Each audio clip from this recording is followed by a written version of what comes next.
Hi, I'm Linda Pineacre. Today's topic is joy in daily living. We'll be talking about how to bring more joy into your life, using your intuition to receive hope and direction, and what you can do to feel more confident about doing things that make you feel anxious. Could everybody say hi and let me know where you're from? With the stresses of everyday life, it's easy to forget to experience joy. It's up to you to create space in your life for joyful moments. They may happen on their own, but sometimes you have to make them happen. It's important to make sure you have something to look forward to every day, even if it's something small. And it's absolutely imperative that you have something special to look forward to at least once a week. Hi, Desiree Houston. Cool. I'm about to do an exercise to help you discover what you need in your life to feel more joy. So I'd like you to close your eyes and think about what you want in your life.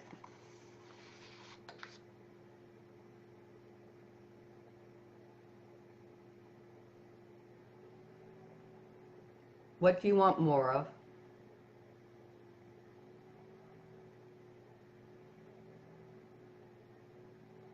What do you want less of?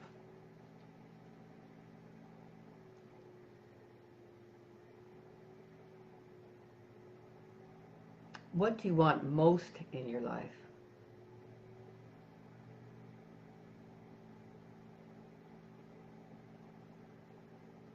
Imagine how you'd feel if this was already happening.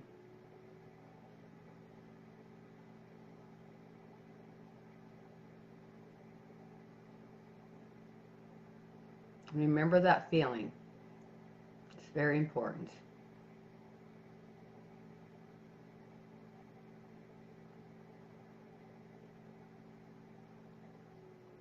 You may open your eyes when you're ready.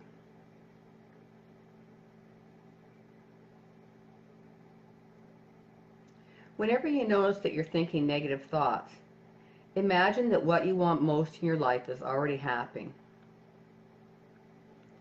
And experience that feeling as often as possible. Just sometimes, just out of the blue, just remind yourself of how good it felt when you thought about having what you want most in your life and imagine that it was already happening. And do that as often as you can, anytime that you think of it. When you live in the joy as if what you want has already happened, this helps attract it to you. It raises your vibration and it makes you a magnet for what you really want. There are several things you can do to bring more joy in your life. One of the important ones is to notice what counts. Gratitude raises your vibration and also helps you attract what you want. So remember to be grateful and just say to yourself, thank you, thank you, thank you, anytime something happens that really impresses you or that feels good or that you're grateful for. If you like to write, you may use a journal to record what you're grateful for, and that'll help you to experience more joy. I realize this isn't a new thought, but sometimes we just forget. So it's a gentle reminder. Take time to appreciate moments such as nature or beauty or spending time with someone who you love and someone who loves you. Hi, Bev. Don't forget to nurture your soul. Might be through solitude, music, nature, peace and quiet, whatever works for you. One of the things that I've noticed throughout my life is that when I go through periods where I'm forgetting to nurture my soul, I start having nightmares about starving birds.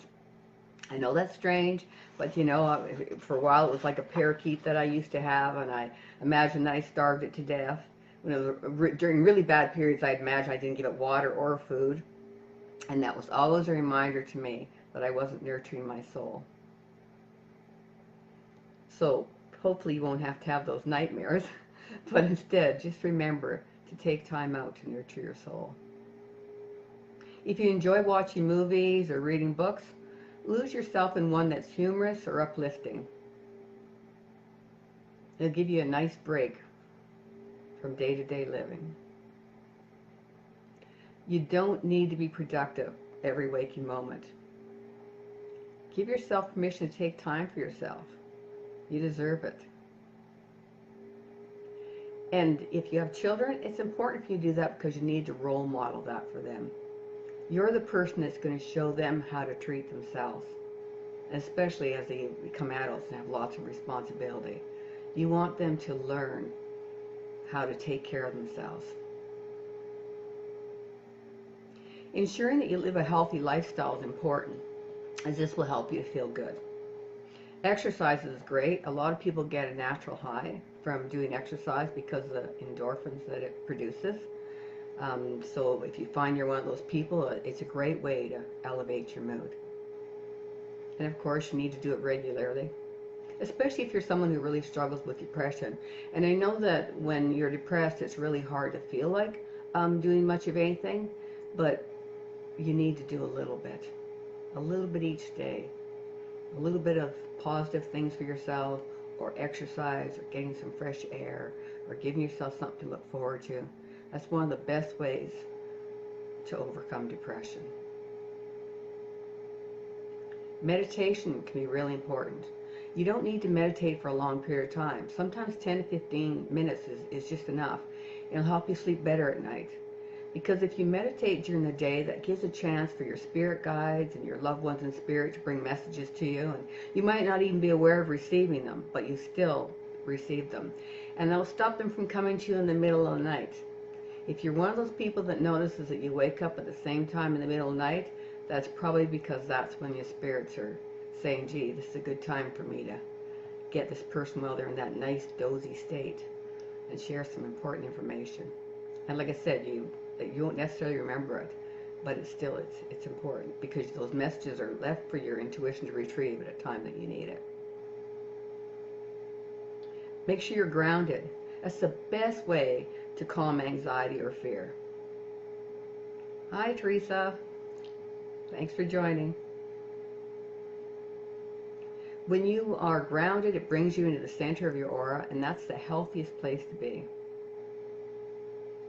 If you're someone who tends to dwell in the past and you carry your aura behind you, if you're someone who's always looking toward the future, you carry your aura in front of you, but you really want to be in the moment, right in the center of your aura. And that's the only time you're grounded. And you have to be grounded in order to receive intuitive messages. It's the only way you can receive accurate messages. So keep yourself in the moment, and you can just do that by breathing and grounding yourself. I find one of the quickest, easy ways to ground myself is to just think about pulling your spirit and energy completely into your body. And you might think about coming in through the crown, or just think about coming all the way in. And if you're sitting, just wiggle your rear end and feel yourself sitting fully in the seat of your chair. Or if you're standing, stamp or shuffle your feet and feel your feet firmly planted on the ground or the floor.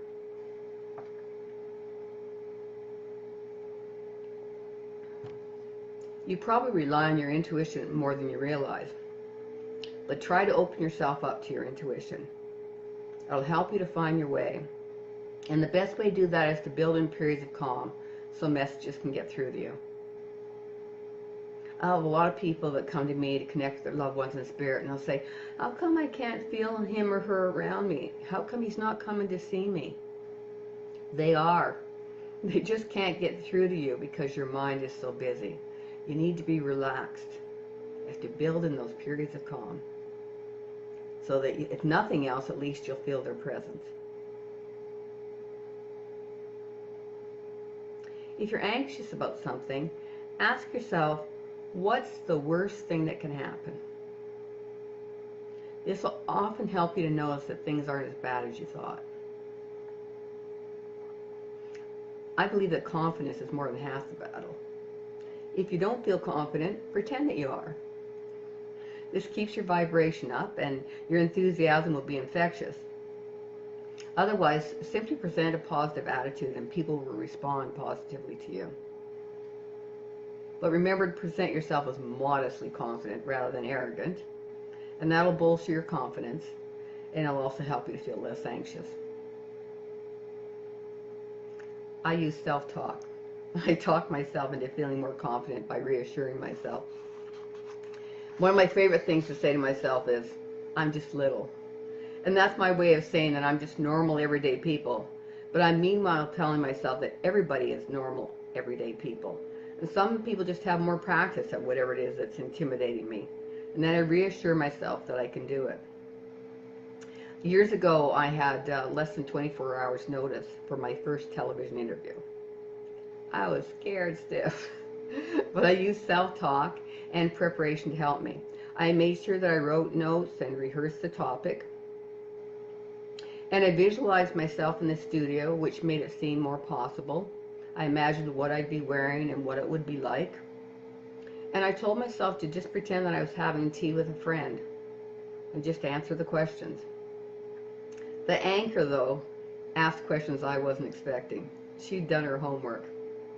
And even though I hadn't specifically rehearsed that information, the fact that I'd prepared as well as I had and the time I spent with the self-talk just helped me to go in feeling relatively confident, and that enabled me to respond intelligently.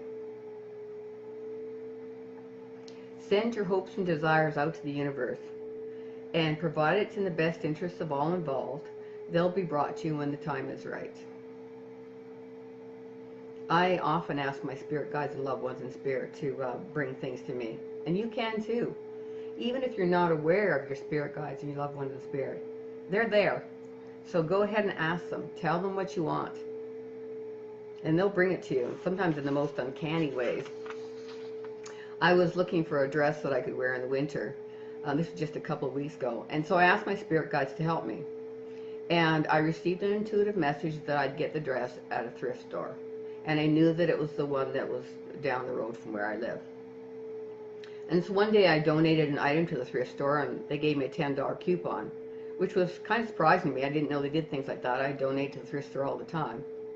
But anyway, the next day I asked intuitively whether that was the day that I'd buy the dress at the thrift store, and I received a yes. Well, I went to the store, and within minutes I bought a denim shirt dress that looked almost brand new, and it fit me perfect. It was exactly what I needed, and it was only $11.99. And I also had the impression before I went that I was going to buy a gravy boat for Thanksgiving, which was only a few days away.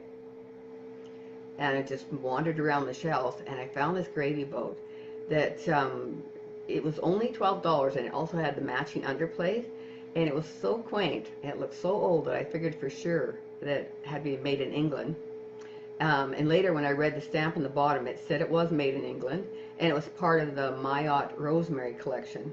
And so when I looked that online, I discovered the pattern was hand-painted in the 1930s. And surprisingly, I mean, I never would have dreamed, but that gave me lots of joy. And then the $10 coupon just added more to my delight, because it meant that I got both items for only $7 each. I cheerfully went home with my purchases. Does anybody have any questions or comments to do with joy in daily living? Now is your chance to ask them.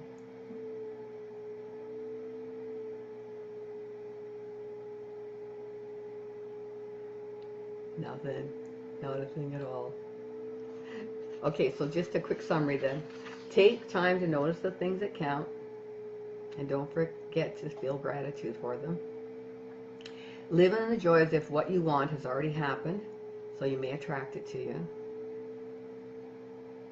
And whenever you notice you're thinking negative thoughts, imagine that what you want most in life is already happening, and experience the feeling of joy that you would get from that. Experience that feeling as often as possible. Make sure that you're grounded, so that you'll experience less anxiety and fear, and also to help you receive accurate intuitive messages. And lastly, build in periods of calm so messages can get through to you. Thanks everybody for joining. The next live event will be Messages from Songs. It'll be on Facebook on Wednesday, January 16th, 6 o'clock p.m. Pacific Time. And you may ask questions below or offer ideas for future live events. I hope to see you then. Aw, Teresa wrote, "Hi, every time I went to write, the dog was in my way." I guess the dog wanted to join. Well, thanks for trying, Teresa. Oh, good. Oh, thank you very much. She said good advice. Thank you, everybody. Hope to see you next time.